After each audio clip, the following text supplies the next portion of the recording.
गेहूँ यानी कि किसान का सोना।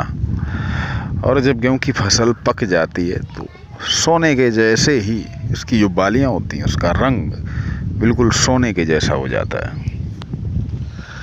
खैर यहाँ पर सोने और चांदी से कोई लेना देना नहीं, मैं यहाँ बात कर रहा हूँ कि गेहूँ रबी की फसल है। रबी की फसल यानी कि जो सर्दियों में बोई जाती है और गर्मियों में काटी जाती है। और होली के बाद का समय है तो अब ये फसल कटने पर है। और रबी के बाद जो फसल होती है वो होती जायद की फसल। जायद यानी कि जिसमें ज़्यादा पानी लगता है, जिसमें ककड़ी, खीरा, तरबूज, खरबूजा ये फसलें आती हैं। इनमें पानी की, इन फलों में पानी की मात्रा भी ज़्यादा होती है और इनको पैदा करने में पानी भी ज़्यादा लगता है।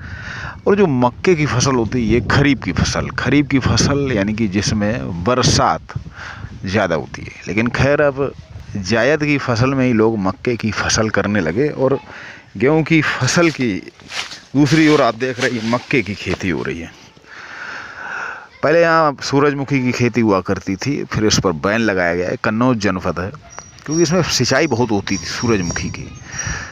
फिर उसको जब रोका तो लोग मक्का करने लगे। अब इसमें 8 से 10 पानी इसमें लगाए जाएंगे। जब पूरा हिंदुस्तान पानी की एक एक बूंद के लिए, यानी कि इतनी गर्मी होगी कि लोग पानी के लिए जहां तरस रहे होंगे। बेंगलोर में तो अब बंद कर दिया गया है, आप बागवानी नहीं कर सकते, वाहन नहीं धुल सकते, उसके बाद मकान नहीं बना सकते क्योंकि वहाँ नो वाटर यानी कि पानी की किल्लत पैदा हो चुकी है। और हिंदुस्तान के कई हिस्सों में अब पानी की कमी होगी।